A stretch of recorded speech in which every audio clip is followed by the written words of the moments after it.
desmembrar, né, o simpósio, na verdade, em algumas salas simultâneas, por conta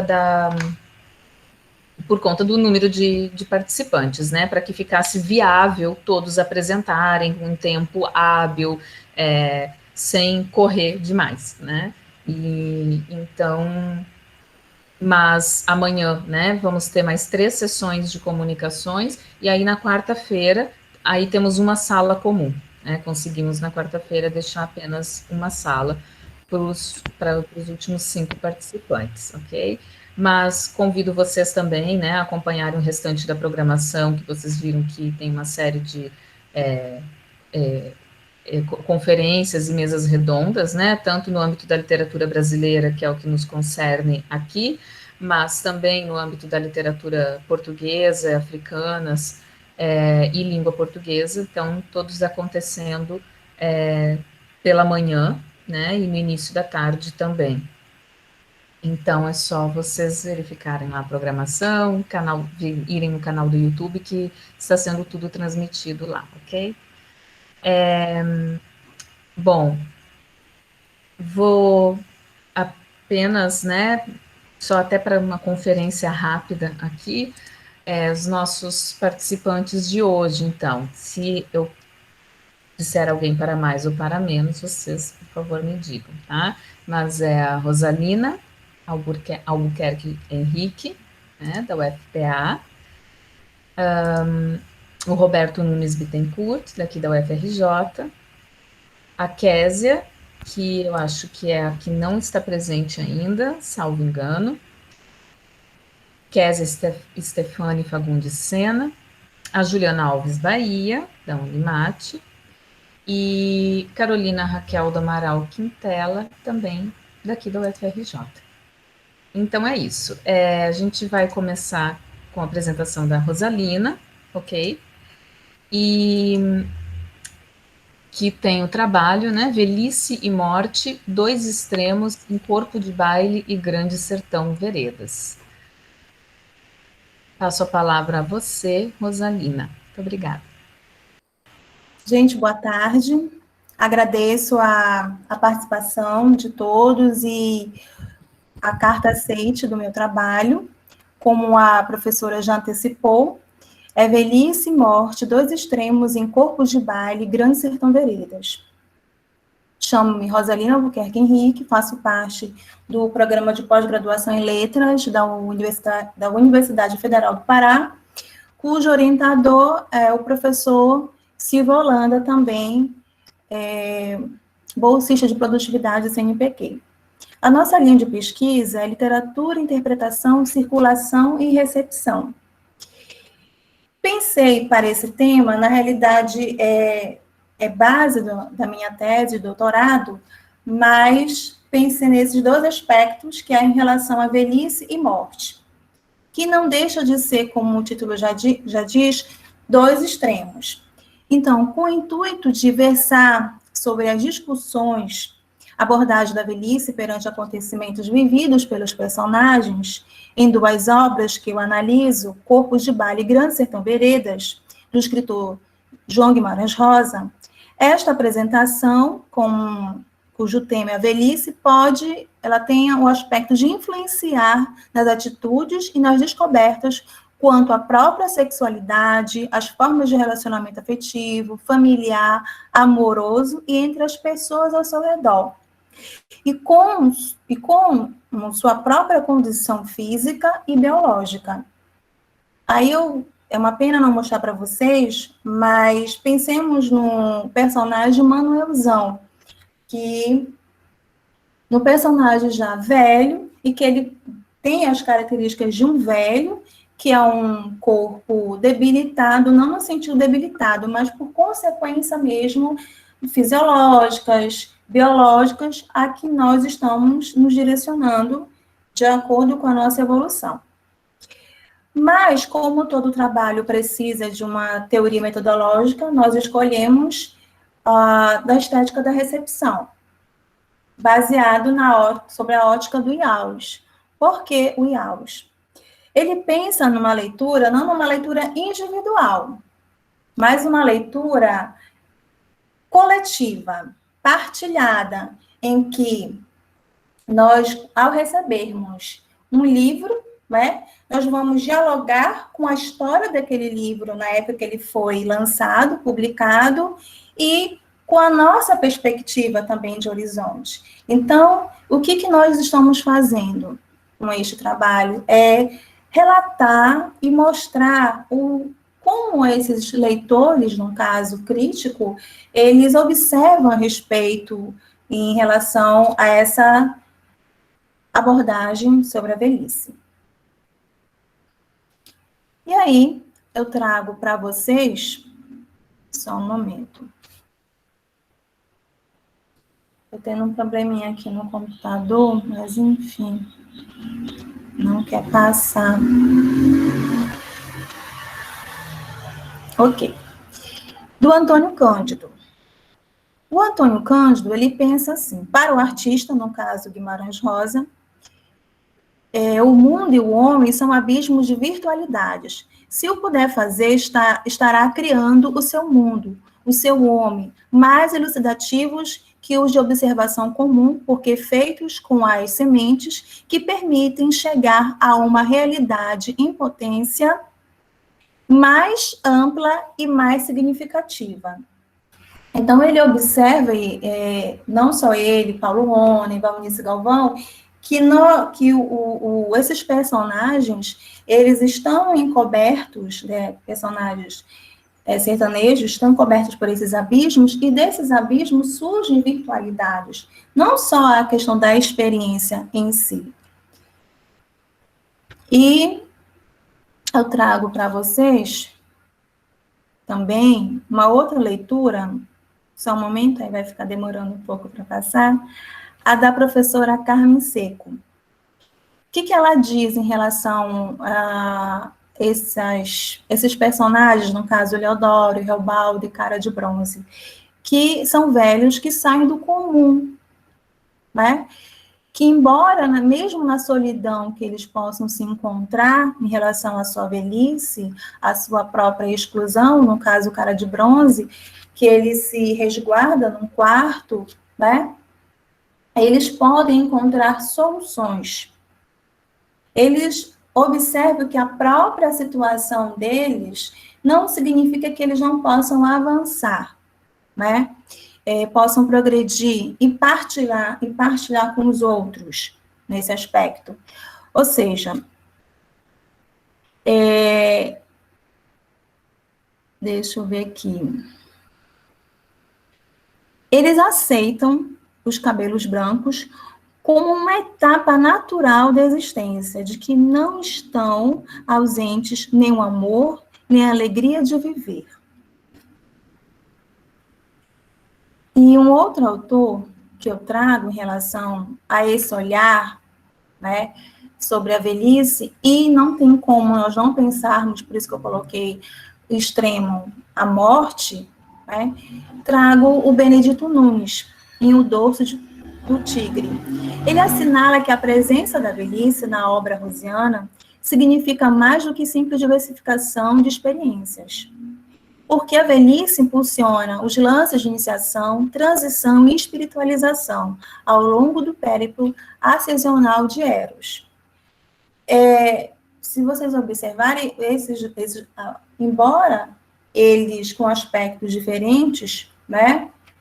O Antônio Cândido em relação à sociologia, a Carmen Seco em relação a essa também, não deixa de falar da literatura, antropologia, sociologia, e vem o Benedito Nunes a respeito da filosofia, eles não fogem daquilo que o Paulo Rony falou sobre o Guimarães Rosa, sobre corpos de baile, que nós são almas, né, que vivem nesse abismo, como o Antônio Cândido falou, mas que podem, não só se trata em si ao regional. Por isso que nós não podemos caracterizar o Guimarães Rosa como um regionalista. Ele, a partir desses aspectos físicos e geográficos, ele faz com que se dá a própria experiência humana. Trago para vocês também a pesquisadora Elizabeth Mendonça, que ela analisa algumas figurações da velhice em alguns contos de Guimarães Rosa e de Mia Couto, ela defende a ideia que na trama literária de Guimarães Rosa não são retratados apenas os aspectos físicos e geográficos de uma região, mas também o aspecto humano. É representado por meio de personagens sertanejos que carregam uma força de transcendência dos aspectos da vida corriqueira. Em um recente artigo de Leonel Nascimento, que foi a partir de um seminário em relação a 60 anos de Corpos de Baile e Grande Sertão Veredas, e que foi lançado em 2018, é o Espelho da Velhice em Corpos de Baile, elas nos dizem assim: se aos velhos atribui-se a insanidade, impotência, os textos de Corpos de Baile, desenvolve-se no sentido de exigir a falácia desse construto social. Os idosos rosanos são saudáveis, lúcidos e potentes, e desafiam os padrões impostos pela razão comum no espaço mítico do sertão.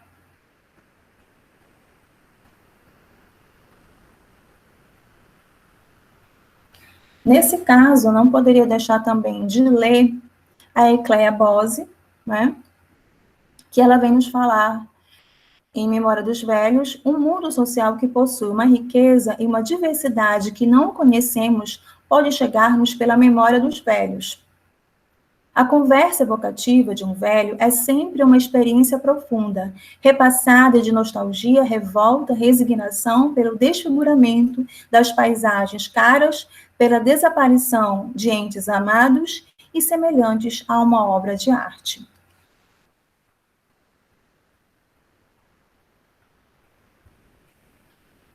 Em relação a isso, ela coaduna com a ideia do Benedito Nunes, que não é só uma experiência em si.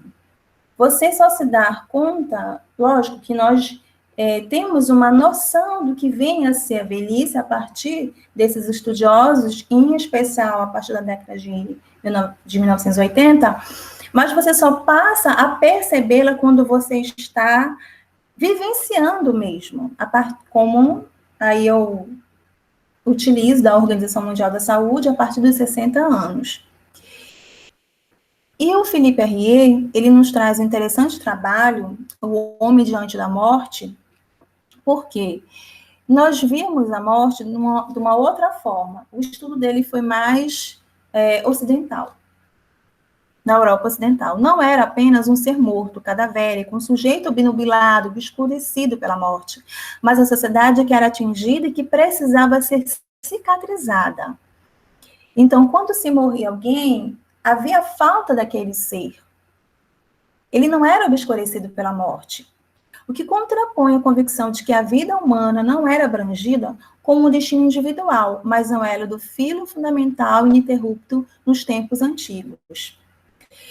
E o que hoje que nos traz essa pandemia?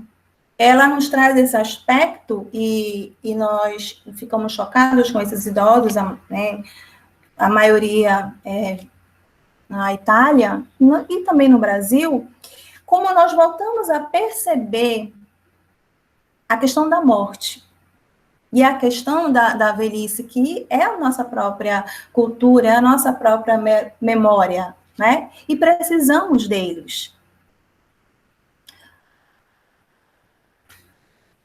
O professor Norbert Elias, ele nos diz bem assim: nunca antes da história da humanidade foram os moribundos afastados de maneira tão asséptica para os bastidores da vida social. Nunca antes os cadáveres humanos foram enviados de maneira tão inodora e com tal perfeição técnica do leito de morte à sepultura. Com essa questão da higienização, sanitarização, o morto ele foi distanciado mais da vida comum. E o velho também com essa criação, né, de casas específicas para ele. E aí, por que eu trago essa questão?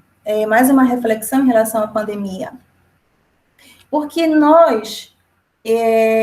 a perda tem sido tão significativa e tão impactante que nós começamos a repensar o que nós, né, o que esse homem do sertão, o Leodoro, o Reobaldo, o Cara de Bronze, ele pode me ensinar em relação à morte, né? Porque nós convivemos. E o Edgar Morin, que é um filósofo, ele diz que ao nascermos, nós lidamos com esses extremos. Então, o rosa, ele não lida com esse extremo a partir de um triângulo, mas com o símbolo do infinito. E que há ali um ponto de encontro, que é um ponto da nossa iniciação, do nosso périplo ascensional, né? Em algumas leituras recentes, eu encontrei a Elizabeth Kubler-Ross, no livro Morte, no estágio final da evolução. Ela nos diz bem assim: se intercala de tal maneira ao ponto de vista de determinadas pessoas que dão grande valor ao fato de controlar sua própria existência. São as que mais se abalam com a ideia de que também estão sujeitas às forças da morte. Então, essas experiências do Leodoro, em relação a que ele mantém as regras antigas, não é? Um ser patriarcal, e nós começamos a perceber e como é que aquelas regras, né, aquelas leis, né, do proprietário, do patriarcalismo, como é que esses podem incidir nele? E no Realbaldo, a gente não deixa de pensar, quando ele fala de toda a sua trajetória e fala da morte de Adorim, ele abala as forças, as nossas forças, e que o homem, ele está nesta mudança. Deixa eu só finalizar aqui com uma leitura, eu espero que... Só um momento. Eu queria ler para vocês uma parte.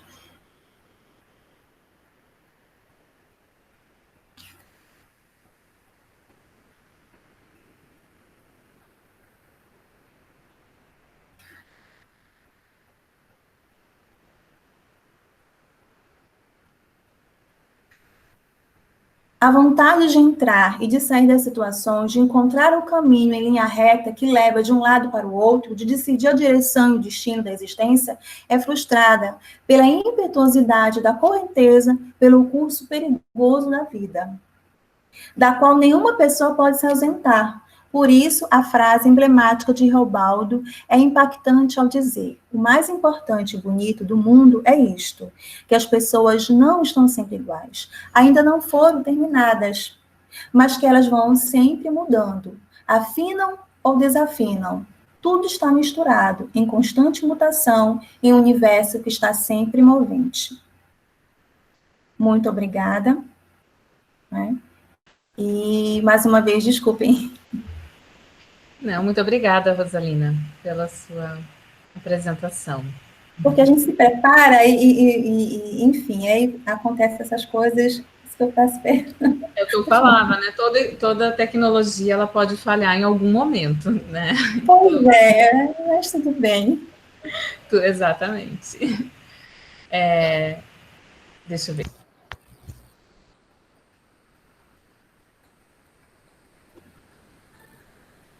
Professora, seu áudio está mutado.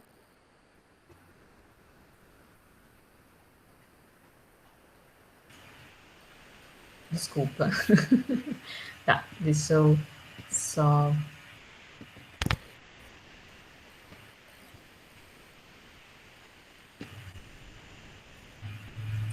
Muito bem, próximo é o Roberto, então. Vai apresentar A Jornada de uma Heroína, o monomito em Vera Cruz e o Espelho Sagrado, de Alan Silva. Perfeito. Você... Então, uma boa tarde a todos e a todas. Primeiro, eu gostaria de agradecer pelo aceite, né, dessa minha apresentação, que, de uma certa forma, eu diria até assim, é um pouco ousada, né, porque eu venho trazendo um autor extremamente desconhecido, uma obra também, né, ainda aí desconhecida de um público geral, da crítica literária, mesmo das discussões, né, do meio acadêmico, mas resolvi ousar um pouco, né? Eu sou doutor pela UFRJ, né, em letras vernáculas, mas eu venho da literatura portuguesa, né, não venho diretamente da brasileira. O meu reencontro com a literatura brasileira tem se dado muito em virtude da educação básica, né? Também havia me afastado um tempinho da educação básica, reencontrei a educação básica neste ano, e com isso a literatura brasileira. E dentre essas leituras, né, porque eu venho trabalhando muito com o ensino fundamental, eu encontrei o texto do Alan Silva, né, um escritor nosso, que faz uma leitura, ou uma releitura, ou estabelece um intertexto, né, com Percy Jackson. Né? Já vi algumas leituras do tipo que Alan Silva faz uma cópia de Percy Jackson, né, e que eu discordo bastante. Na verdade, eu vejo o trabalho de Alan Silva algo muito próximo do que faz Renata Ventura ao criar Castelo Bruxo em diálogo com Hogwarts, né, com a saga de Harry Potter da J.K. E o que o Alan Silva faz é exatamente isso, né, uma aproximação, né, de tema. Né? Se a gente tem o acampamento meio-sangue em Percy Jackson, nós vamos ter o acampamento Guarani na saga de Vera Cruz, né, que pretende ser uma saga, né, ainda inicial, né, mas o próprio autor já coloca que haverá outras leituras, outras obras, né, e a própria Vera Cruz, Espelho Sagrado, né, já nos dá, né, justamente esse indício. E para a fala específica de hoje, né, eu tenho essa jornada de uma heroína, né, o Monomito em Vera Cruz, Espelho Sagrado, de Alan Silva. E aí eu gosto de pensar, né, que, assim, numa premissa muito simples, né, as histórias vão representar uma espécie de perspectiva sobre as experiências, né, relacionadas a um personagem e ao mundo que cerca, né, justamente essa figura, né? E todos nós, né, vamos ter uma história, né? Uma história pode fornecer justamente uma experiência emocional única, né, e até mesmo compartilhada, capaz de unir um grupo de indivíduos. E a própria existência humana, né, pode ser considerada justamente essa busca de uma história. Então, isso nos leva, né, a pensar e entender que todos os fatos e eventos da vida humana têm uma estrutura temporal que procura, então, interpretar as memórias, né, passadas para tentar projetar o próprio futuro. E eu trago uma citação, né, de Abbott, que diz o seguinte, né, entre aspas, a narrativa é a representação de eventos consistindo em história e discurso narrativo. A história é um evento ou sequência de eventos, a ação, e discurso narrativo são esses eventos representados. Fecha aspas. Né, com essa premissa,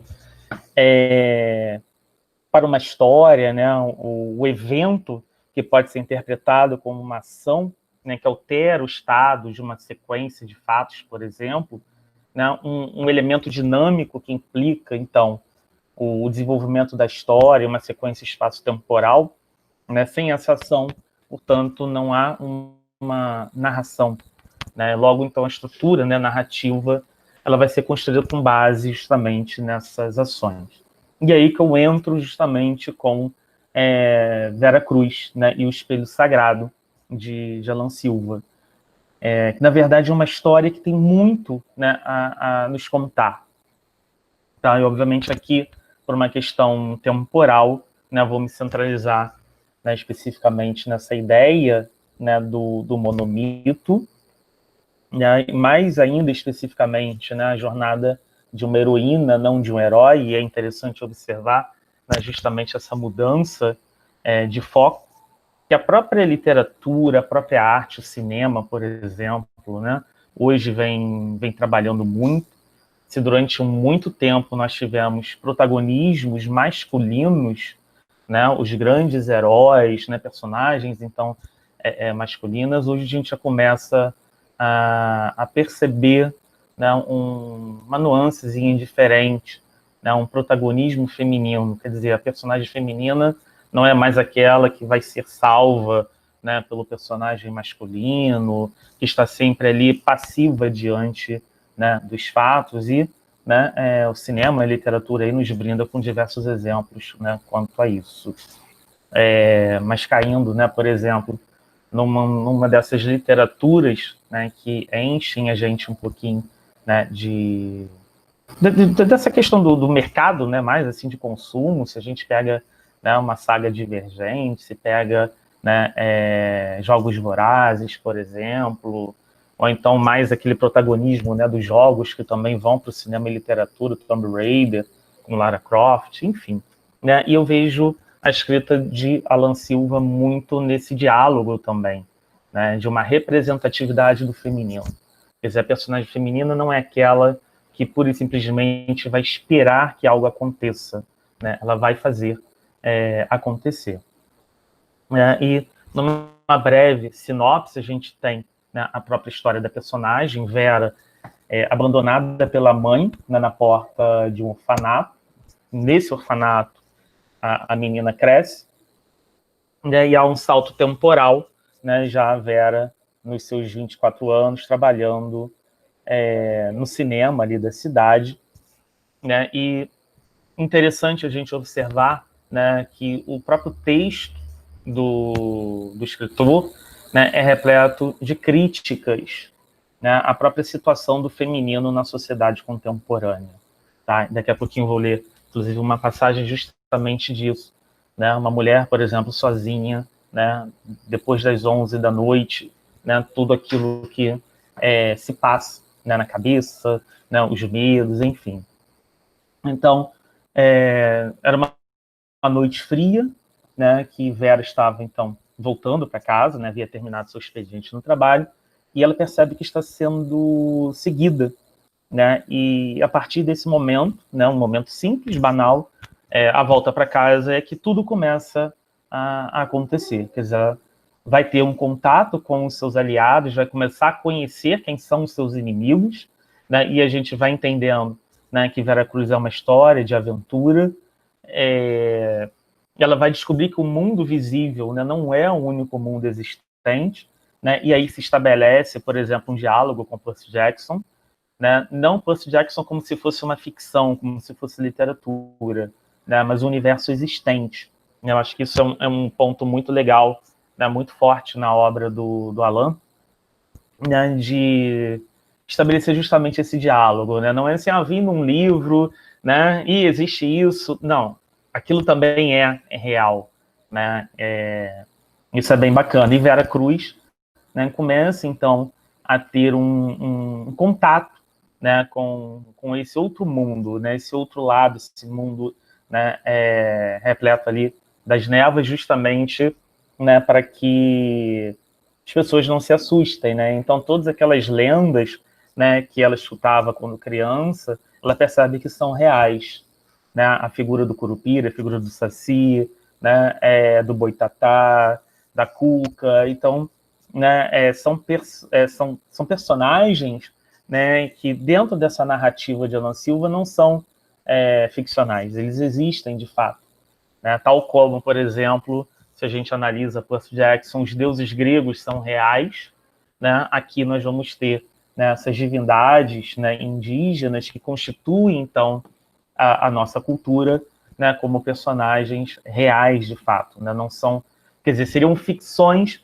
né, para os simples mortais, né, para que a gente, né, não encontrasse, né, não percebesse essas criaturas o tempo todo e justamente esse véu, né, não se rompesse. Né? Então Vera vai se descobrir uma semideusa, né, e para que a gente tenha ali um toque, né, mais dramático na história, né, ela também descobre que o mundo, né, conhecido está prestes a ser ruído, né, a ser destruído. Então, ela é enviada, né, numa missão de vida e morte, quer dizer, pegando bem o modelo de uma jornada, né, de um herói, que vai da ignorância, né, até uma iluminação, até um conhecimento de si mesmo, conhecimento do mundo, e essas nuances todas, né, que vão preenchendo uma história, né, de narrativa, uma história de aventura, né? Então, uma história que começa ali, né, no coração da Amazônia, né, e é interessante observar justamente essa inversão, né? Aqui a gente fala de divindades, né, de figuras mitológicas que dentro do contexto narrativo são, né, reais, né, não são ficção, não são lendários, e são personagens nossos, né? Então, acho que um olhar muito bacana que o autor, né, propõe é justamente isso, trazer um pouquinho da nossa cultura, né? E eu falava antes, né, que o meu contato com a obra do Alan Silva vem, né, com o meu reencontro também com a educação básica, e é um pouco por isso, né, a partir do momento que a gente tem hoje uma grande valorização, né, de se trabalhar, né, a cultura, a literatura, né, local, né, fazendo toda essa pesquisa, acabei me deparando, né, com o próprio texto do autor, né, com ele me encantando, mas aqui fazendo, obviamente, né, não aquela leitura de alguém que tenha se tornado fã da obra, mas uma leitura de um crítico, né, literário.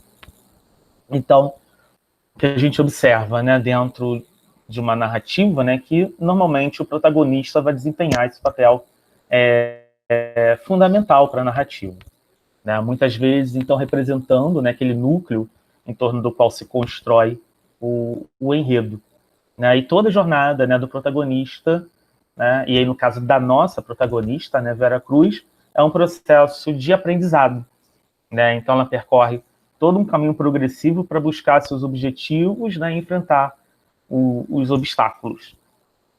E existe um padrão, né, nesse caminho percorrido pela protagonista, né, e que Campbell já demonstrava no Herói de Mil Faces, numa obra de 1949, né, que vai buscar essa construção, né, de uma estrutura aplicada para estudar, então, diferentes narrativas atemporais, né, e Campbell vem fazendo, né, desde uma leitura de Gilgamesh, né, Chapeuzinho Vermelho, e se a gente analisar, né, diversas obras que a literatura e o cinema vem nos trazendo, né, havia citado, né, Jogos Vorazes, a saga Divergente, enfim, né, se a gente observar de uma certa forma, claro, né, sem forçar uma barra, sem obrigatoriamente ter de encaixar tudo certinho, né, mas certos padrões são repetidos, né, e que eu acho, né, particularmente assim, mais interessante, isso não leva a uma mesmice,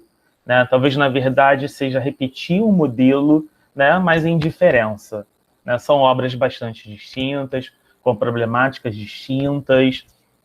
A própria obra de Alan Silva um outro aspecto que eu acho muito interessante, né, que trabalha certos temas, né, bem contemporâneos, como, por exemplo, uma afetividade, né, mas sem que isso se torne algo forçado, né, não é assim, eu preciso encaixar um tema contemporâneo, né, falar de racismo, falar de preconceito social, né, de sexismo, né, do papel da mulher, quer dizer, nada disso é forçado na obra, né, sai com bastante naturalidade e, né, a meu ver, é um grande mérito, né, justamente da escrita do autor. Né, então, uma outra percepção, né, que a gente pode ali ter, então, né, é que justamente, né, estamos falando de uma heroína, né, personagem feminina, não de um herói, personagem, né, masculino.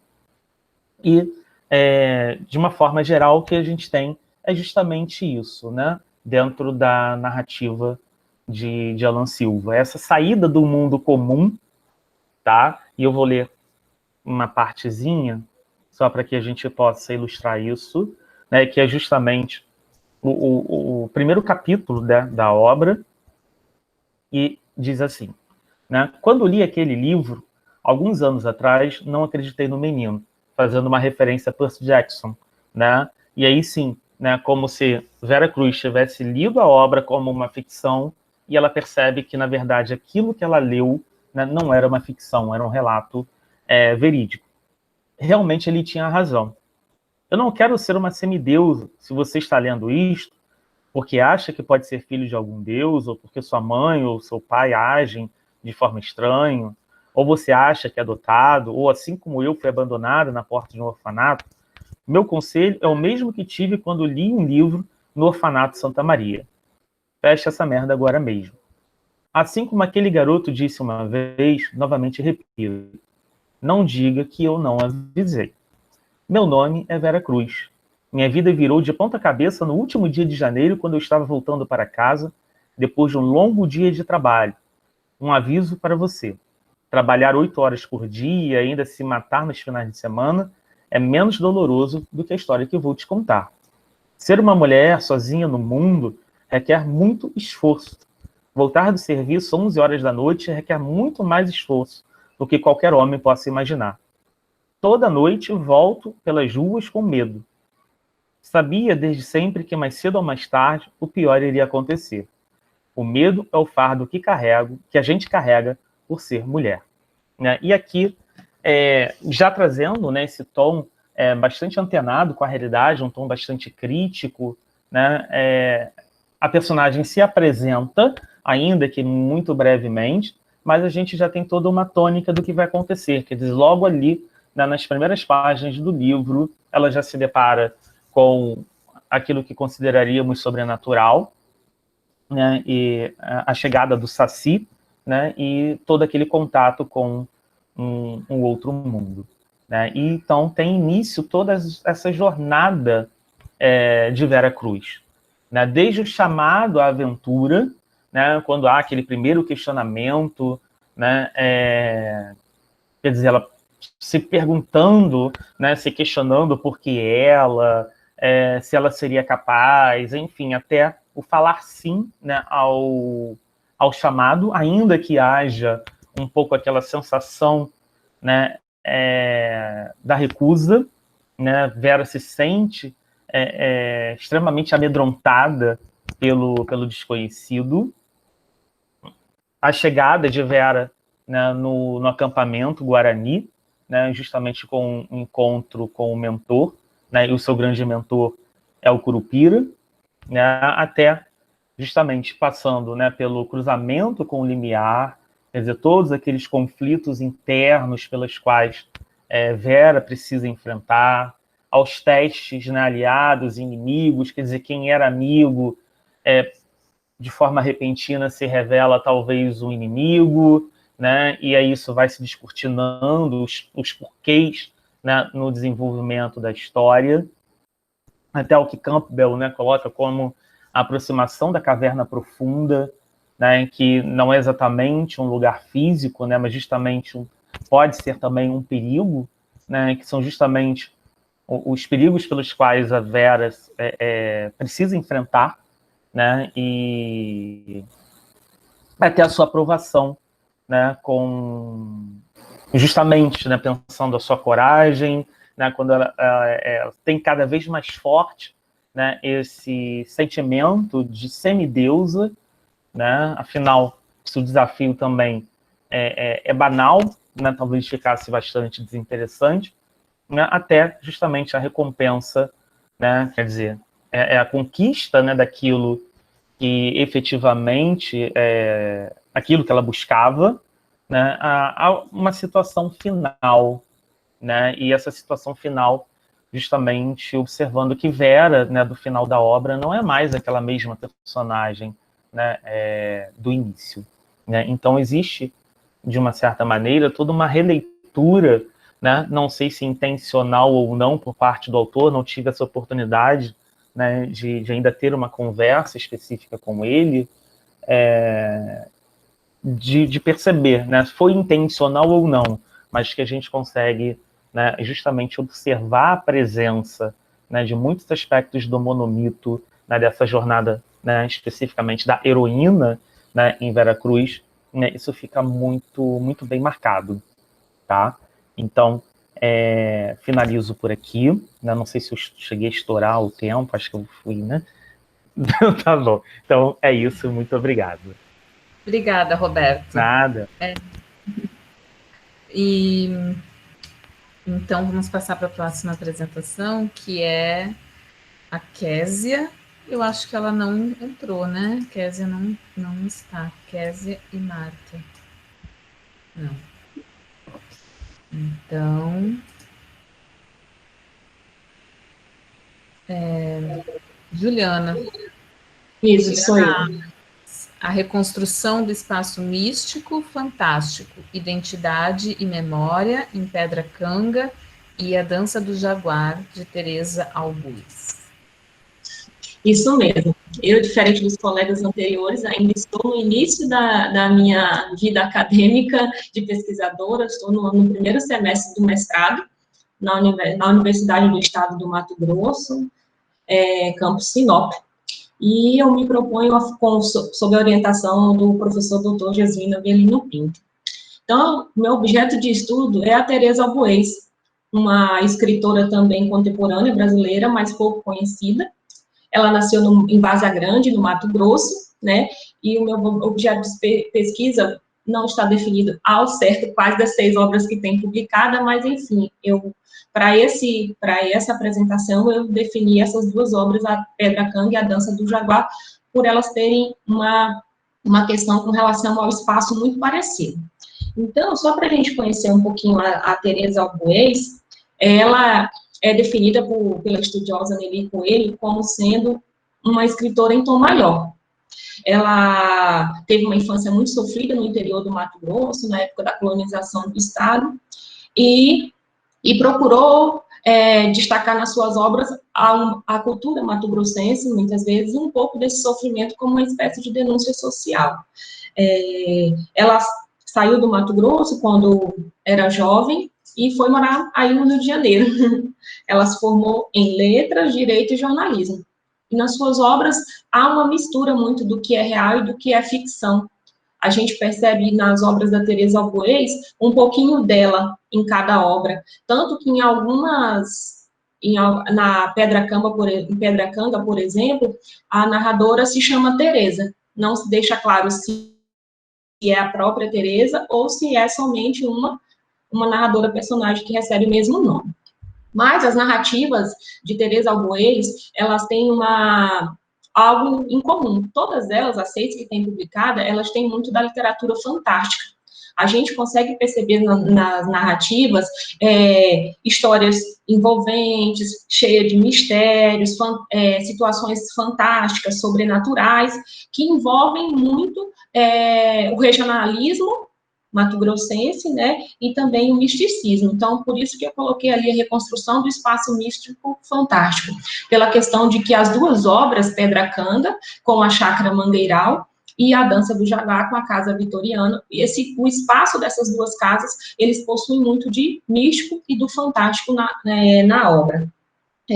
Para trabalhar com a literatura fantástica, né, a gente trabalhou com aportes teóricos como Todorov, Gabriel Furtado e também a Selma Calasanz Rodrigues, que vão destacar, que a gente consegue perceber que esses teóricos destacam algumas coisas que eu consigo visualizar na obra de Teresa Albuiz. A hesitação, a ambiguidade, o questionamento se é real ou irreal, né? A questão da não explicação, né?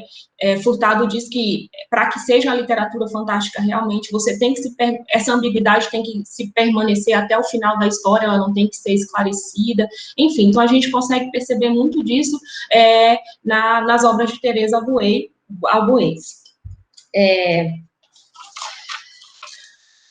Os estudiosos de Teresa Albuiz, os críticos que estudaram algumas obras dela, dizem que a Teresa Albuiz, ela tem o seu próprio fantástico, porque ela mistura as lendas, se assim eu posso dizer, do interior mato-grossense, o folclore mato-grossense, ela consegue inserir muito em suas obras. Mário César Leite, Lucinda Persona, diz que ela tem o seu mundo real, o mundo real abre passagem para o mágico, e vice-versa. O tempo todo você tem esse passeio nas obras de Teresa Albuiz.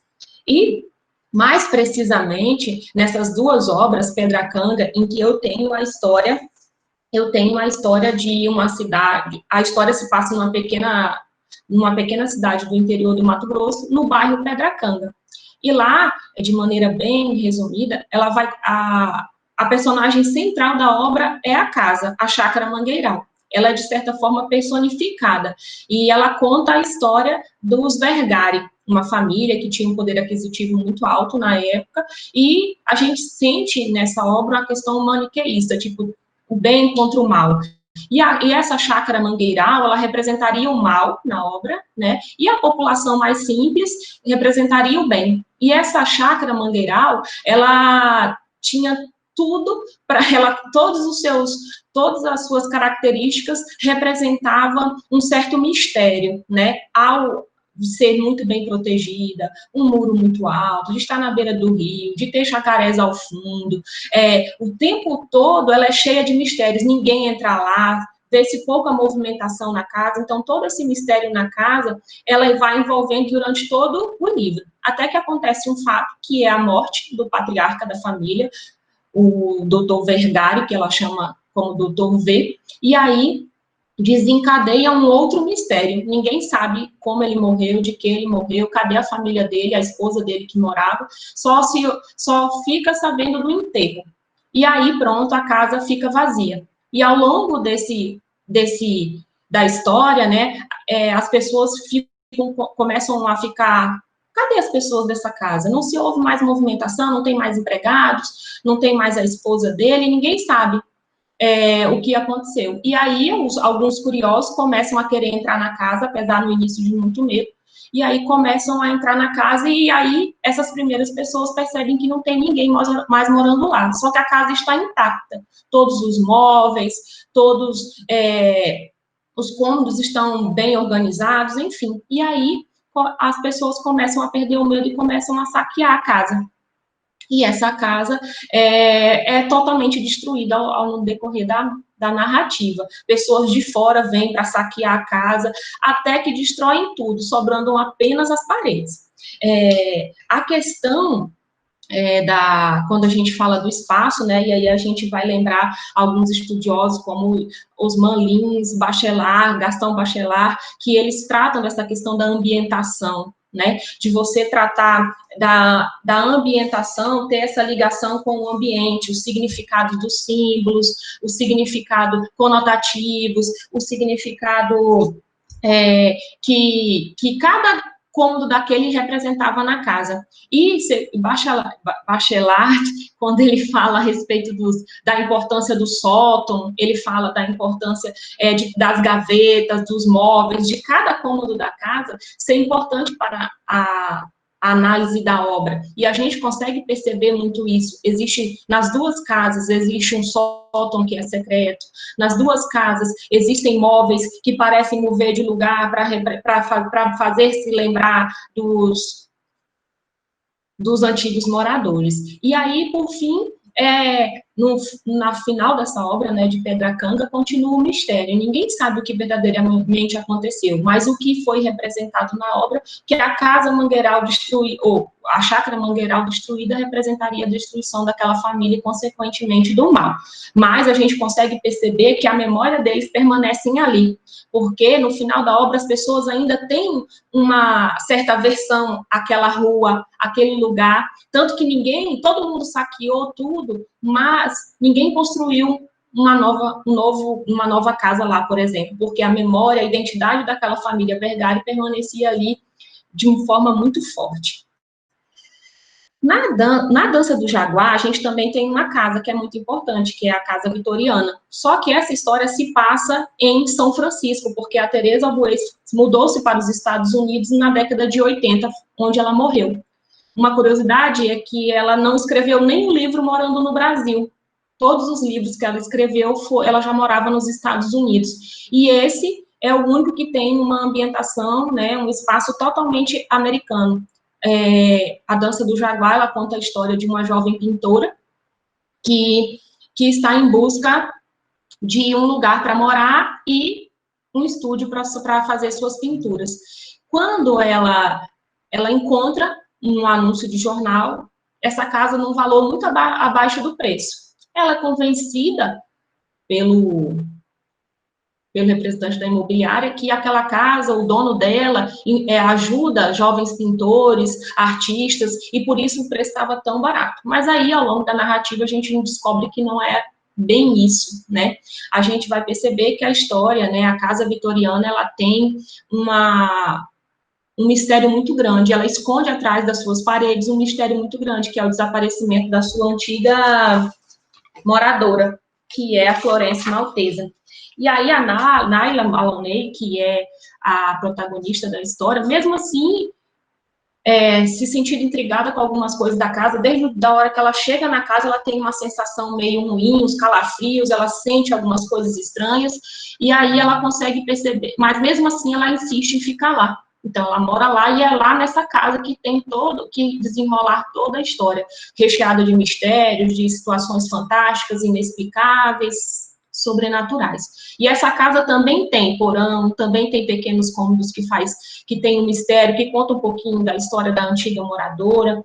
Nessa casa a gente também consegue visualizar pequenos objetos da casa que mudam de lugar, que eles representam, que lembram muito a antiga moradora. E aí a gente percebe a memória da Florência Maltesa muito forte na dança do Jaguar, na casa vitoriana, porque ela não é esquecida, e é exatamente isso, porque toda a obra vai girar em torno desse desaparecimento e depois também de um morador misterioso que tem no térreo, porque essa casa também tem um térreo, né, de acordo com Bachelard, o térreo, o teto, o sótão, né, cada detalhe de uma casa, ela representa muito na questão da análise, na ambientação de uma obra. E aí a gente vai, o Tristan O'Hara, que era ex-noivo da Florência Maltesa. Então há uma intriga muito grande aí, e no desenrolar da história a gente se surpreende muito. E aí a gente, para trabalhar essa questão de memória e identidade, né, as pretensões Stuart Hall, Hausbach, Recuier, que são escritores que vão trabalhar muito essa questão da influência da memória individual e coletiva na construção da identidade do ser. Eu acho que é isso, professora. Fiquei um pouco nervosa, mas tudo bem. Não, foi ótimo. Obrigada, Juliana, pela sua apresentação. Eu que agradeço. Vou desmarcar aqui que eu estava cuidando do tempo. E então, vamos para o próximo participante, que é a Carolina, né? Carolina Raquel do Amaral Quintela, que vai apresentar a Caçada, a estruturação mimético-metafórica em Lígia Fagundes Teles. Então, gente, boa tarde, todo mundo. Eu vou tentar dar uma de tecnológica, igual a Rosalina. Tentar abrir aqui. Vamos ver se vai funcionar dessa vez.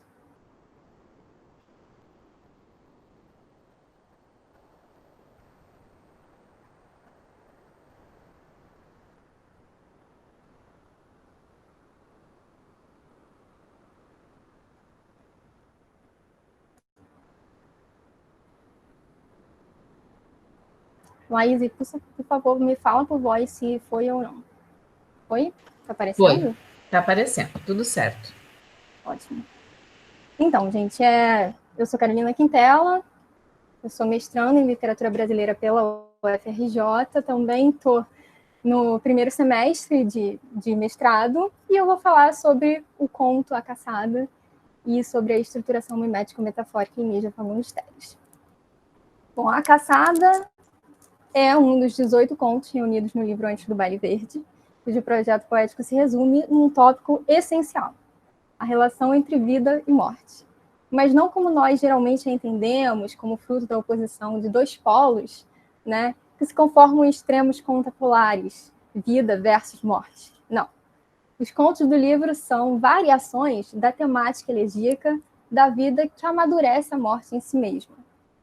Então, dessa forma, o Antes do Baile Verde compagina as diferentes perspectivas que uma personagem pode adotar, né, diante dessa vida que incorpora a morte.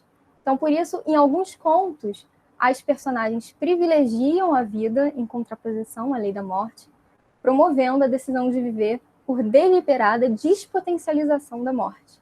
Esse é, por exemplo, o caso do conto Antes do Baile Verde, que é o conto que dá nome ao livro, né, em que um sujeito à beira da morte é abandonado em seu leito pela sua filha e por uma empregada da casa, que decidem sair para acompanhar o baile verde que desfilava aí pelas ruas da cidade.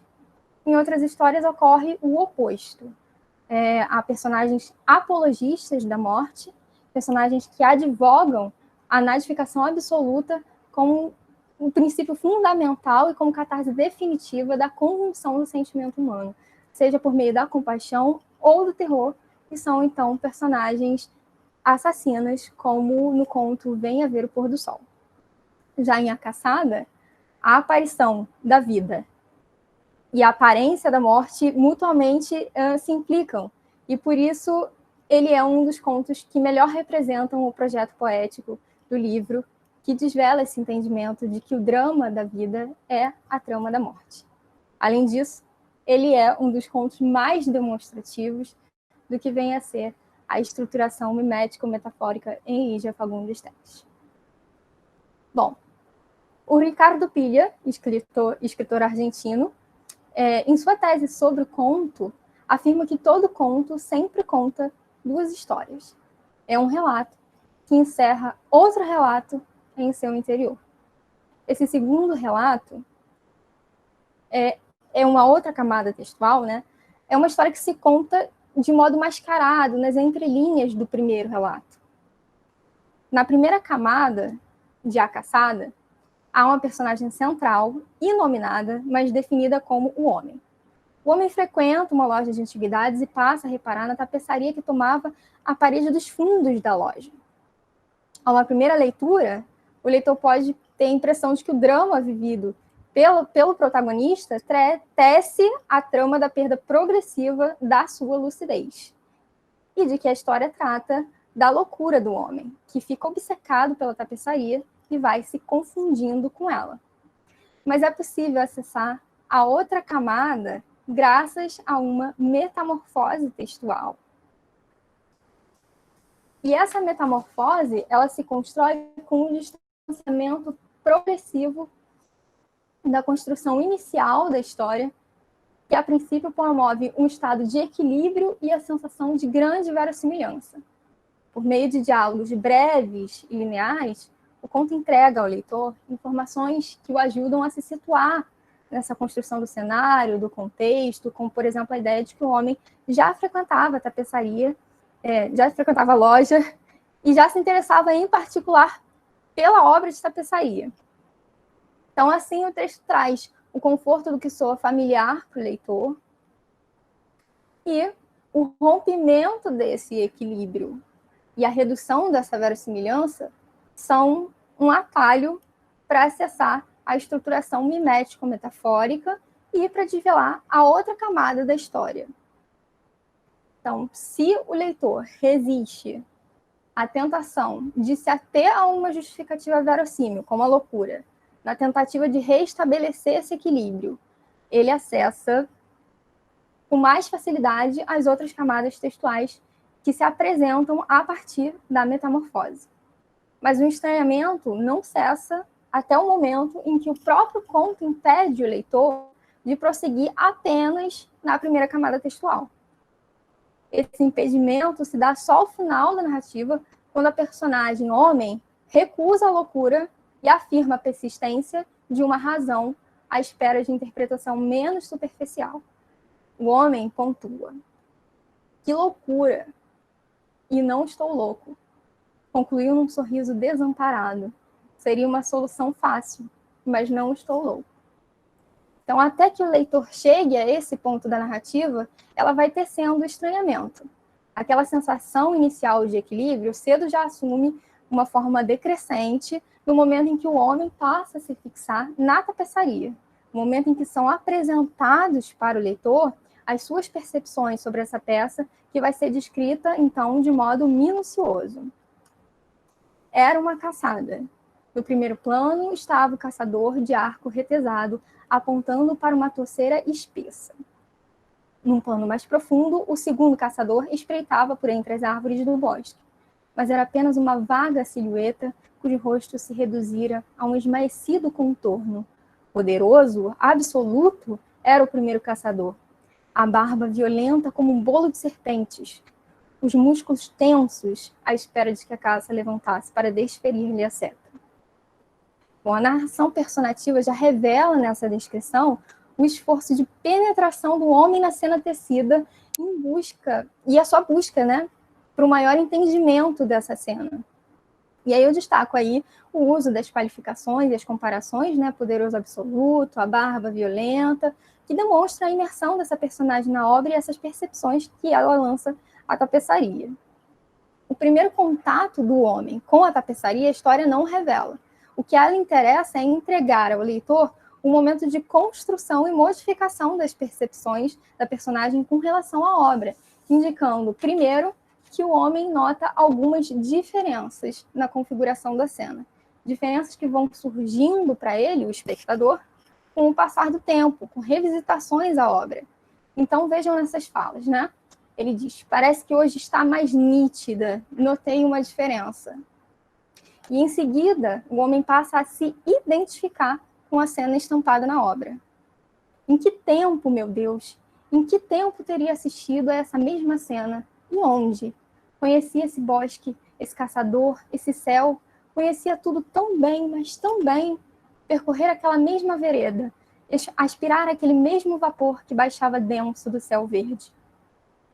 Somados, né, esses dois lances do texto, em que a personagem nota e pontua diferenças e depois semelhanças, funcionam como chaves que se viram para a metamorfose e processo a estruturação mimético-metafórica, destrancando a passagem para as outras camadas do conto, porque a partir desse ponto, a história decresce ainda mais em termos de equilíbrio e verossimilhança e fornece pistas ao passar da identificação do homem com a tapeçaria para a total confusão da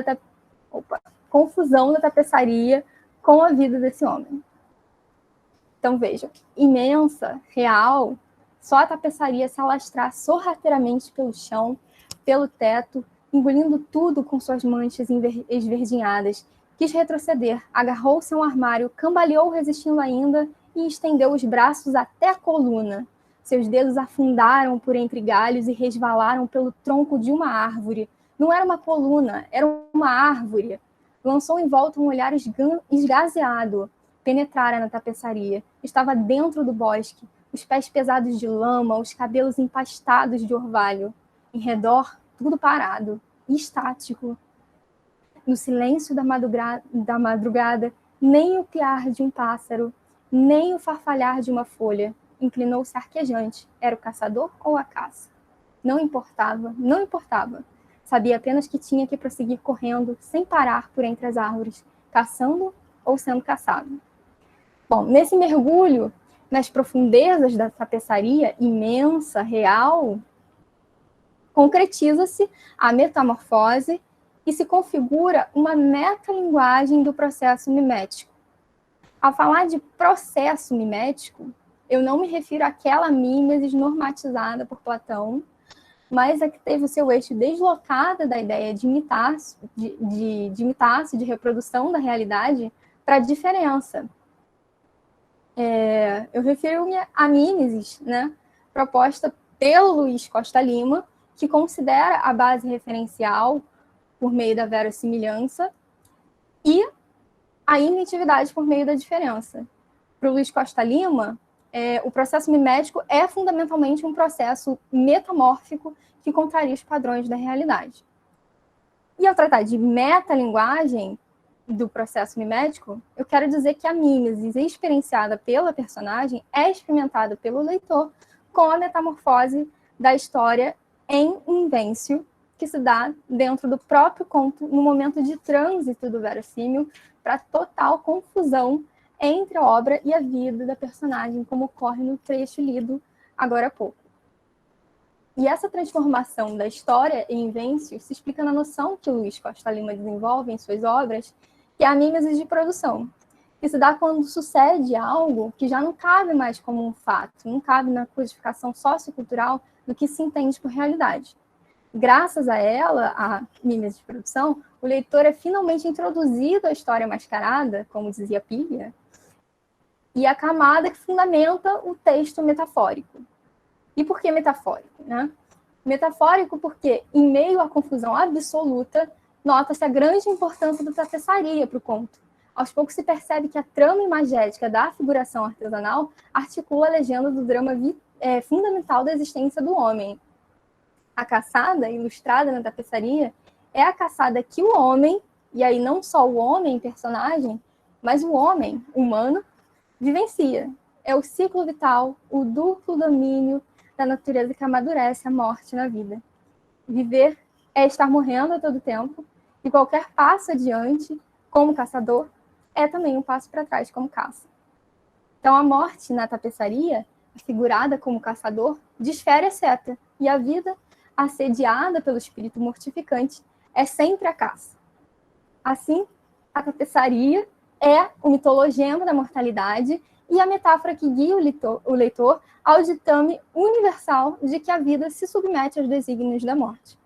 Por isso, o acontecimento decisivo para a personagem já caçada se dá quando representada na figura se corresponde com a sua vida que não cessa de morrer. Então, veja, a seta, o artifício da morte, atinge o homem personagem.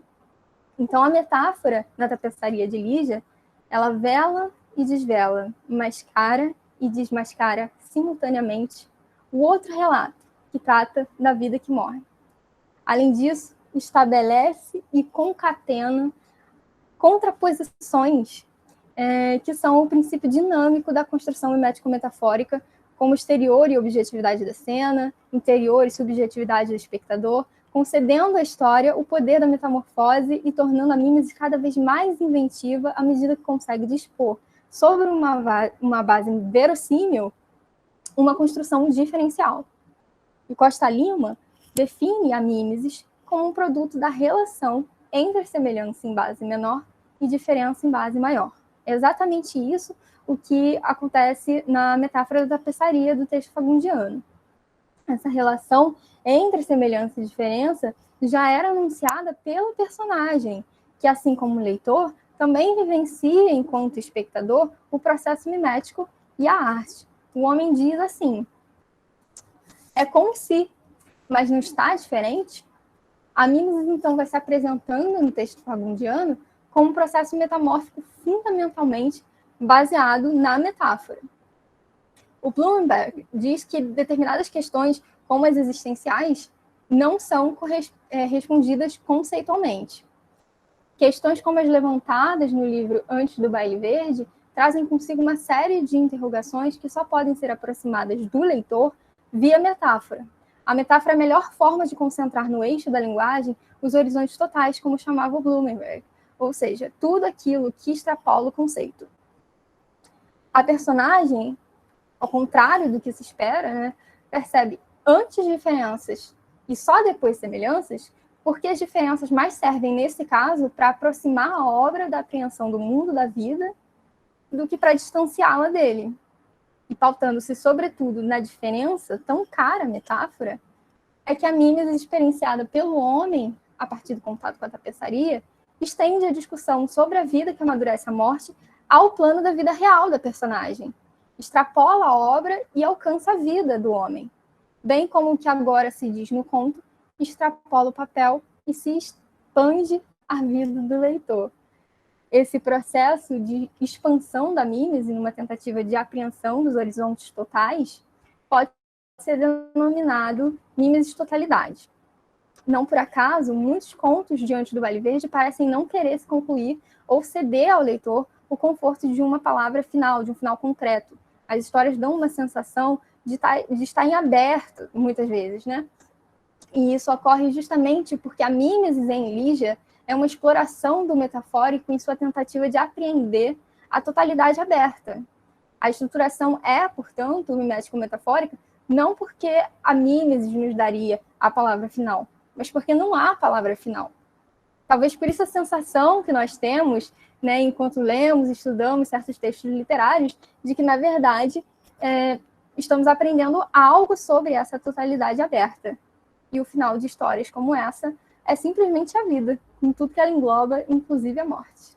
E com isso, eu encerro por aqui, deixo as minhas referências, os meus agradecimentos pela paciência da escuta.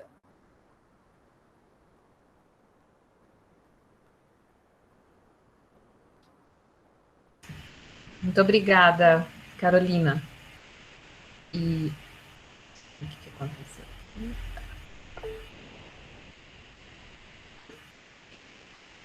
Bom, gente, então, como a Késia não está presente, né, só para conferir mesmo, de fato, né?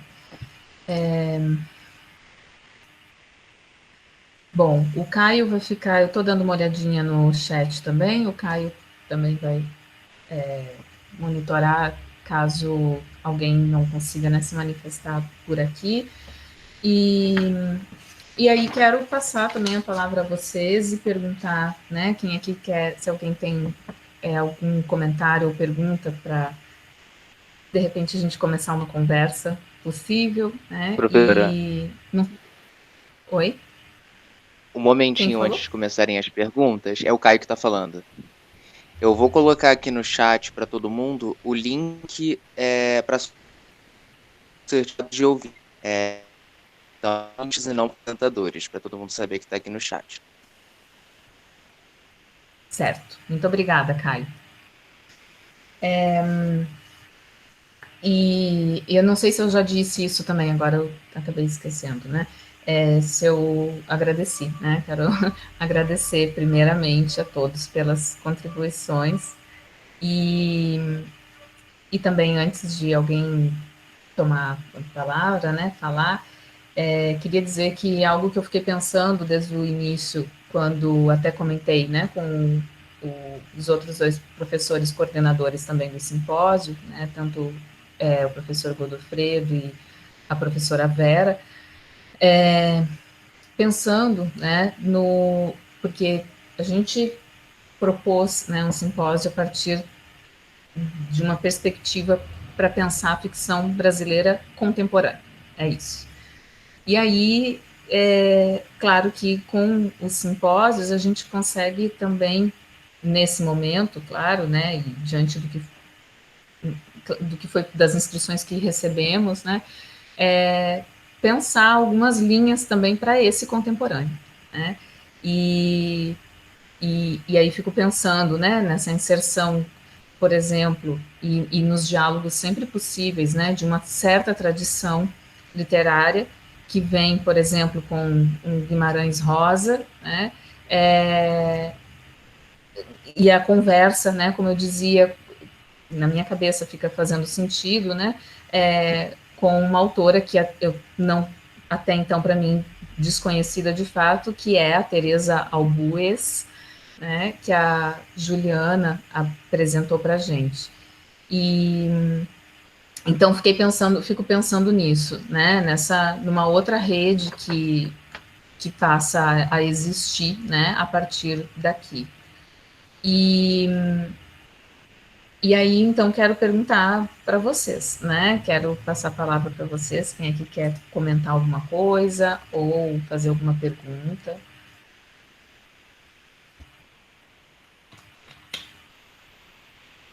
Oi, posso? Claro, Roberto, show. Não, mais é um comentário mesmo do que propriamente, né, levantar alguma questão, uma pergunta. Eu acho muito interessante, né, quando a gente traz a literatura contemporânea, né, porque muitas vezes essa literatura contemporânea ela realmente não é um cânone ainda estabelecido, né? Como a própria proposta, né, dessa nossa mesa, ao pensar, né, por onde anda essa literatura contemporânea. E é bem isso, a gente encontra hoje, né, talvez até mais assim do que nos livros físicos, né, nas livrarias, muitas vezes o meio virtual, né, aí presente. E aí eu colocaria, por exemplo, um autor como o qual, né, eu trabalhei, o Alan Silva. Ele não é um autor ainda publicado em livro físico, né, é muito de e-book, né, na Amazon a gente encontra, né, a sua escrita começando como uma fanfic e ganhando contorno próprio, o que é bem interessante também, quer dizer, quando o autor consegue, né, se desprender um pouquinho de uma repetição, né, não que isso seja um demérito, mas passa a ganhar, né, um contorno próprio, asas próprias, um caminho próprio, né, e como, né, Vera Cruz que vem crescendo, né. E é isso, né, eu acho muito interessante uma discussão, né, quando a gente pensa o que se produz hoje, o que há de novidade dentro da literatura, porque eu vejo muitas vezes as pessoas falando, porque a literatura brasileira contemporânea é isso, é aquilo outro. Quer dizer, parece que a gente não tem nada novo, e estudar literatura contemporânea, só pensar os velhos nomes consagrados. E uma mesa como essa, dentro, né, dessa perspectiva, a gente observa que o diálogo é muito maior. A gente pode, sim, né, pegar os consagrados, trazer autores novos, autores que ainda não têm, né, nomes inscritos nos grandes cânones, nos livros de história da literatura, e o diálogo se faz, né, bastante possível. Né? Eu só queria comentar isso mesmo. Muito obrigada, Roberto. Nada. Exatamente. Estender um pouco, né, a noção, mas também uma coisa que eu esqueci de comentar ao agradecer a vocês, né, que eu também fiquei pensando isso no momento das inscrições e quando a gente estava fazendo as seleções,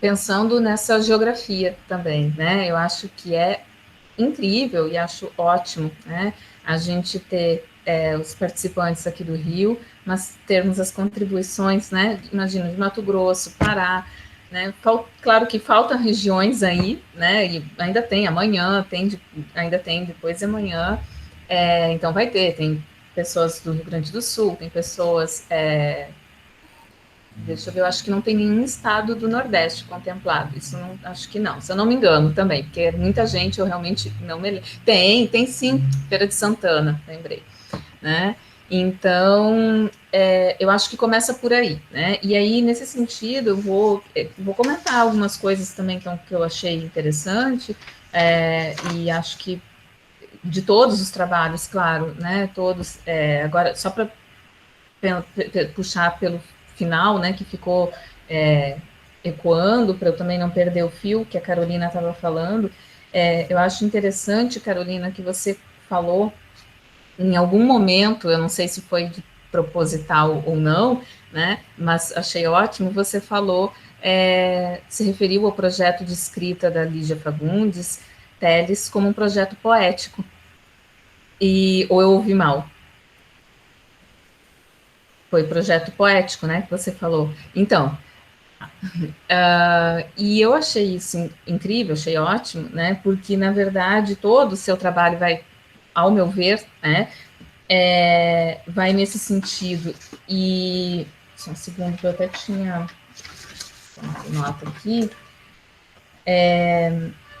justamente, né, porque pensando, você falava dessa relação, você fala o tempo inteiro, né, dessa relação da metáfora, né, e dessa linha, né, entre mimesis e metáfora, claro, entendendo a mimesis toda a partir, né, do que toma o Luiz Costa Lima, e entendendo, né, essa base inverossímil, como você diz, em que se sustentaria essa metáfora, mas a metáfora, ela é a base da poesia, né, é a imagem base da poesia, né, então, para mim, como você ia falando, né, em toda essa relação entre vida e morte, né, como se dá, na verdade, essa imbricação, né, entre uma e outra,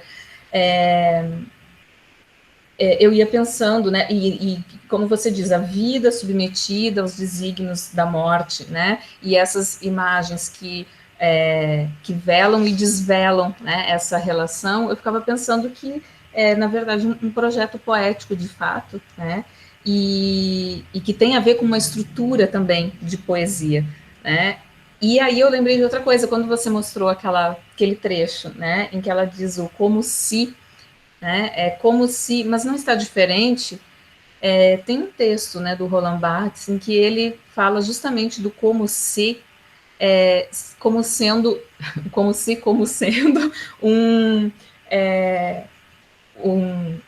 digamos, um dos motores, né, da ficção e da narrativa, né, mas aí vem a pergunta dela e diz, mas não está diferente?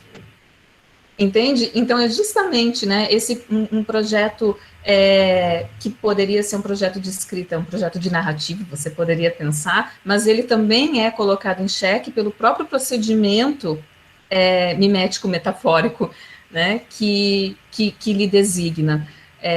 E que essa pergunta, né, para mim é fundamental, mas não está diferente, né? Então, eu achei super bacana. E, bom, não sei se você quer comentar alguma coisa também, eu comecei, ia falar outra coisa e aí resolvi falar do seu trabalho, no final das contas. Não, Laís, eu ia comentar que é exatamente isso que você conseguiu captar, é o que realmente eu também sinto. Quando ela fala de e se, é na verdade também sobre ficção. Porque a própria narrativa também é uma tapeçaria, também tem manchas no texto, enfim. Eu poderia falar muito mais do que 10 minutos sobre o conto, que é riquíssimo. Tem muitas coisas para falar sobre ele, mas você captou exatamente a questão-chave, que é o e se realmente tratando de ficção. É exatamente isso.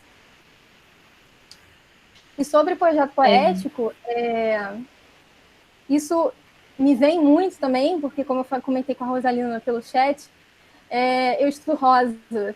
Então, no Primeiras Histórias, por exemplo, existe todo um projeto poético, de fato, né?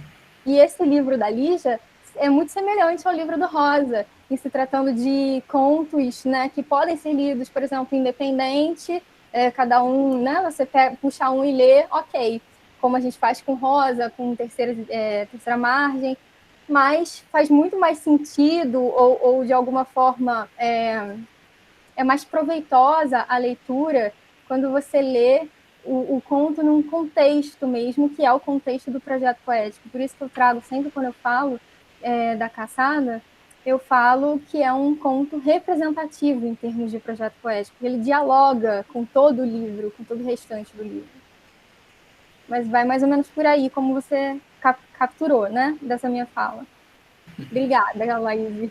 Eu que agradeço. Pois e aí eu fiquei pensando também que, bom, né, já que você comentou também, né, do trabalho da Rosalina, né, e do Rosa, e mencionou Primeiras Histórias, né, em diversos momentos eu fiquei pensando, quando a Juliana também, né, se eu errar o nome de alguém, que falou da Teresa Albuez, né, quando a Juliana também falou, né, estava falando da relação com o sobrenatural, né, pensando essa dimensão também da narrativa,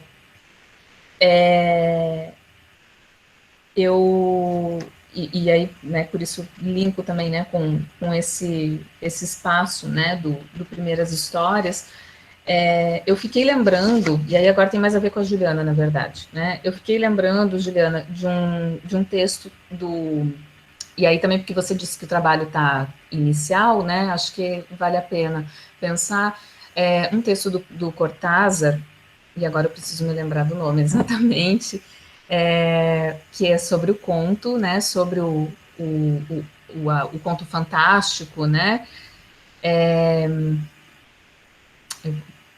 depois ele vem o nome, tá, mas ele está num livro chamado, no livro Valise, na coleção de Valise de Cronópios, tá, do Cortázar, e que é uma seleção, né, de textos críticos dele, mas lá ele fala, né, justamente que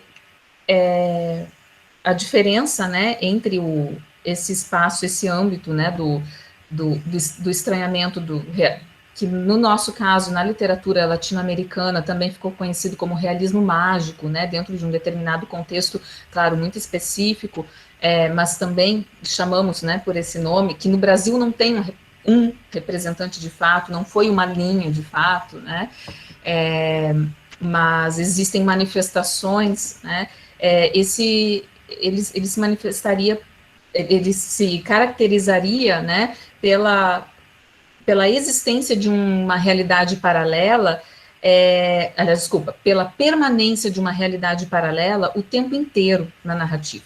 Né? Quer dizer, você não tem dois mundos distintos, como, por exemplo, o Roberto, né, apresentou, falou da questão da saga, né, e como esses mundos coexistem, né, de certo modo, etc. Você tem aqui um mundo, por exemplo, ele dá um exemplo ótimo, né? O personagem sai na rua e vê uma nuvem, que não é uma nuvem, é a cabeça do Beethoven, né? Algo nesse sentido.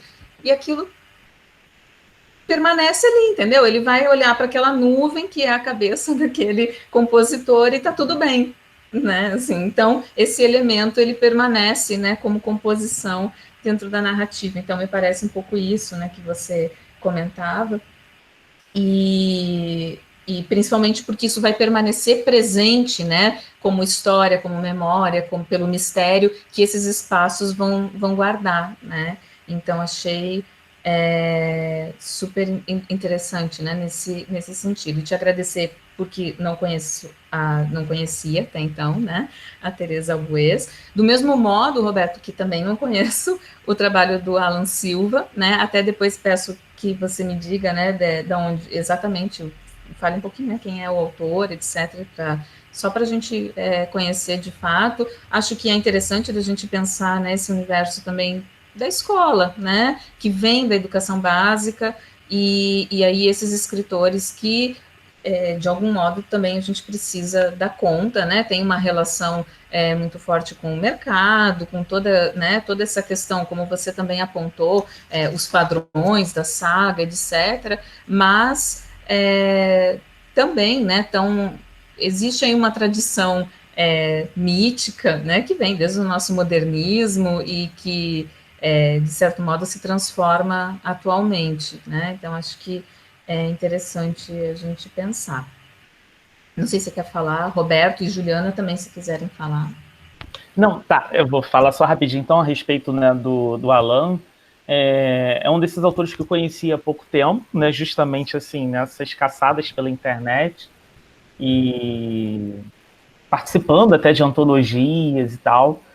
Ele é um autor muito voltado para a internet mesmo, até por questões financeiras, de mercado editorial, enfim. Né? Na Amazon há bastantes obras dele, né? Mas pelo que eu já conversei rapidamente com ele, não tive, né, uma oportunidade assim também muito grande de sentar e conversar legal e tal. Quero depois até bater um papo, né, de fato, com o autor. Ele já tem pretensões, parece que vem negociando com a editora, né, justamente para que possa fazer uma publicação da obra, né, em livro impresso. Né? Claro que a gente sabe que hoje, né, talvez o e-book seja um alcance infinitamente maior. Né? Às vezes aqui no celular a gente vai olhando alguma coisa, compra um livro e já começa a leitura. Né? Mas tem ainda todo aquele charme do livro impresso também. Né? E me parece que vem investindo, né, mais nesse aspecto.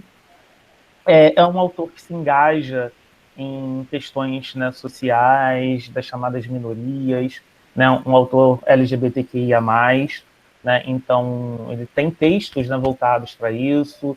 Muitas vezes os seus personagens, né, têm relacionamento homoafetivo, né, mas é como eu coloquei, assim, o que eu acho interessante é que não é uma forçação de barra. Não, eu preciso encaixar isso aqui na história. Ou então, como se isso fosse artificial. Não. Ele menciona, por exemplo, dentro do Vera Cruz, por exemplo, uma cena, né, de um beijo homoafetivo e assim, super natural, não cria, né, não tem aquela necessidade, né, de uma criação de um momento especial, vejam, haverá um beijo homoafetivo. Não, acontece, ponto. Quando a gente se dá conta, por exemplo, já foi. Né? Eu acho interessante a naturalidade com a qual o autor, né, trata o tema. E não que isso seja, né, por exemplo, pelo menos não em Vera Cruz, né, o cerne da questão. Né? O cerne é justamente a aventura. Né? E eu acho isso muito interessante, porque ele vem acrescentando outros temas, né, paralelos. Né? Tem uma cena aqui, outra ali, acontece isso, aquilo, mas a gente tem, né, um fio temático.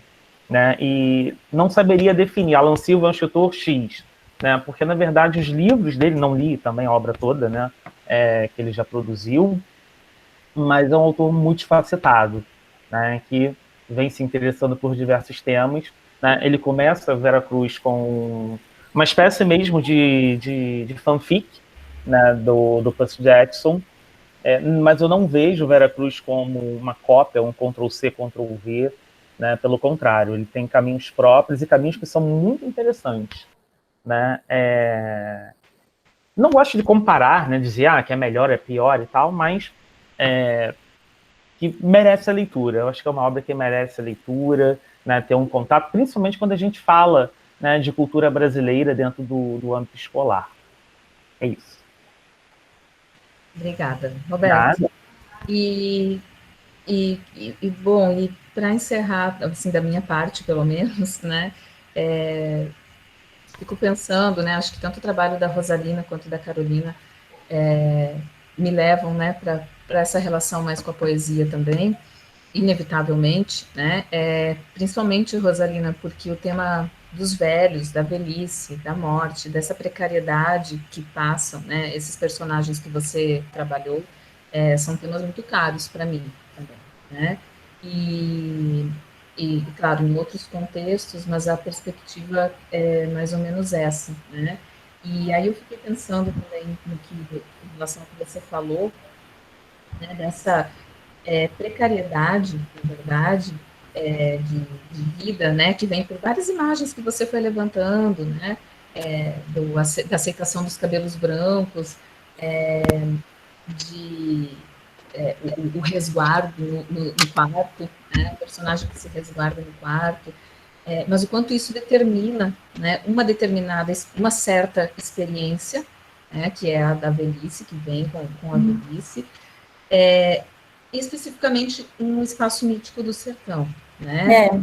Então, só que como isso extravasa a geografia e a cartografia do lugar, né? Obviamente, é isso, assim, não é por aí, né? Mas como isso nos leva, sim, talvez, à dimensão oral da literatura, né? Que vem com esses personagens cheios de sabedoria, né, e que tem a ver, e aí para mim é muito relacionado à literatura do Guimarães Rosa especificamente, né,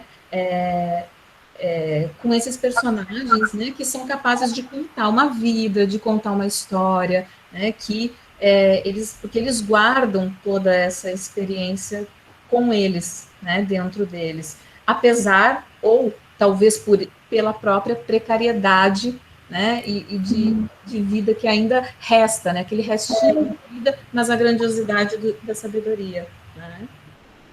Isso. Enfim, eu estou assim, muito contente por participar da banca. Da banca? Eu já vejo como uma banca mesmo. É uma banca. É um diálogo, né? Que, na realidade, como a comunicação, uma troca de experiência, como as coisas, elas... Não é por acaso, né? Eu estou, assim, bastante feliz pela fala do Roberto, e falando um pouco da minha experiência de educação básica, e essa questão do lidar, né? As pessoas, geralmente, os professores, né? Não, mas nós temos que só falar do cânone. Mas eu creio que não é por aí, né? E o Milton Ratum, falando sobre 20 anos de Dois Irmãos, ele estava falando dessa questão que a gente não pode deixar de lado os autores, né, que nos fizeram e que nós chegamos até hoje, e que são o nosso espelho. E nós temos que visualizar esses leitores de hoje, que estão muito ligados à tecnologia, os e-books, né? Criança, adolescente, que nós temos que chegar. E nós tivemos um projeto interessante na escola que pensamos assim, não tem condições de comprar um livro, mas tem aqui e lá aquela condição de colocar crédito no celular e de ler alguns trechos. Então, nesse contexto, que a gente acabou usando um livro pelo e-book mesmo, né? E eu realmente não conheço o Alan Silva, eu estou realmente curiosa, né? Como também falei da Juliana. E engraçado, quando a Juliana estava falando, eu só me lembrei do Iauretê, né? Eu só me lembrava do Iauretê, né? E em relação à Carolina, que a gente, né? Essa questão de vida e morte, realmente não tem como pensar. Não pensar em Rosa, não pensar na Lígia também, como você falou, aquele projeto poético, né? A metáfora. E essa escolha sobre a velhice, Na realidade, a princípio, eu trabalhei já primeiras histórias bastante, né, em minha dissertação, e eu queria continuar com foco em relação à criança, mas o meu orientador sentou comigo, por que não o velho? Né? E nós não vamos trabalhar esse velho? Nós temos o contemporâneo está aí. E quando veio essa questão da pandemia, que nos choca bastante até hoje, que incidiu nos nossos idosos, a importância que nós temos que ver, que vida que nós estamos levando. E quando o Rosa, ele fala, e aí ele extrapola, como a senhora mesmo falou, o sertão, e que ele passa, né, ele extrapola esse limite, e que creio que não é nada por acaso, que o Rosa, ele não faz nada por acaso, né? É para que nós possamos nos questionar em relação a isso. Embora esses personagens vivam essa situação deles, de que você colocou mesmo, que realmente da precariedade, nós temos que pensar sobre, e a partir de onde? Antes, via-se algo normal, né? O poder, o dominado e o dominante. Hoje, com essas questões da sociologia, da antropologia, e nós vamos repensar, né? Ali, tanto o grande personagem de Reobaldo, quanto o personagem pequenos também, o Camilo, né, de uma história de amor, a Rosalina, nesse caso, que ali, a história de Lélia e Lina, de como ela fala em relação à velhice, e que ela repassa, esse amor é construído, a gente começa a visualizar questões que antes nós não víamos. Porque a velhice, ela não começa só nos 60. Quando eu falei do Edgar Morin, eu acabei me esquecendo de uma frase que ele fala, que ao nascermos, assim, o pulsar do nosso coração, né? A cada momento estamos morrendo e revivendo. As nossas células estão morrendo e revivendo. Então, por isso que eu pensei no infinito, né? Nós temos aquele encontro e que a gente passa, né, a transbordar na realidade, né? A transbordar esses aspectos. Eu espero contemplar, né, com um futuro texto, né, para que a gente possa entender melhor, porque com o texto a gente viabiliza melhor, né, o que nós temos a falar, né, e para hoje mesmo foram as leituras que eu escolhi do Antônio Cândido, do Carmen Seco, do Benedito Nunes, né, enfim. Se a senhora quiser que eu acrescente. Obrigada mais uma vez a todos, tá bom? Muito bom participar. E foi engraçado, você falou, e só para contar também um caso que aconteceu hoje, eu estava dando aula hoje pela manhã, mas era uma aula sobre Clarice Lispector.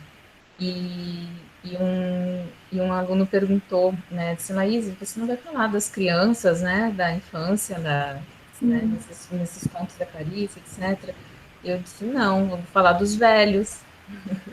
Né? E a conversa foi nesse sentido, né, de alguns personagens. Tem um conto especificamente que eu gosto muito, que tem uma personagem que é chamada de velha, né, o tempo inteiro, ela vai fazendo 89 anos, e ela justamente, ela é, ao mesmo tempo, o motivo, né, da família se reunir, mas ali é pura precariedade, como eu dizia, porque a precariedade de relações, né, eles não têm relacionamento, é uma família que também se desorienta, se desfaz, mas a velha é o lugar da sabedoria, né, a velha é o lugar da força, a velha é o lugar da experiência, né, então é por aí também, né, e claro que isso faz parte, né, de um circuito muito maior, né, que tem a ver com toda a perspectiva da morte, né, desde o início. Sim, com certeza, com certeza. Eu acho que é isso, pessoal. Se alguém tem mais alguma coisa para acrescentar ou para comentar, se não... Nada, só agradecer mesmo. Muito obrigado pela participação, né? Pelo convite, pelo aceite, né? E poder compartilhar com vocês leitura e ouvir as leituras de vocês também, né? Que me enriqueceram bastante hoje. Legal. Obrigado. Então. Eu também só tenho a agradecer, só tenho a aprender muito. Legal, Juliana, muito legal, assim, fiquei feliz de ver, assim, do Alan Silva também, mas é porque esse deslocamento mesmo geográfico eu acho muito bacana. E eu me formei na UFPA, viu, Rosalinda, da minha graduação. Eu só moro no Mato Grosso tem 2 anos, eu morei no Pará uma vida toda. Nossa! Eu acho que você era da época do que o Cipollone era diretor da Fale, né? Mas, na verdade, eu me formei no campus de Altamira, no interior. Ah, de Altamira, perfeita. Que bom, parabéns. Obrigada. Então tá, obrigada, gente. Obrigada, Carolina, Rosalina, Obrigada, Juliana. obrigada, gente. Tchau, tchau, gente. Tchau. Um abraço.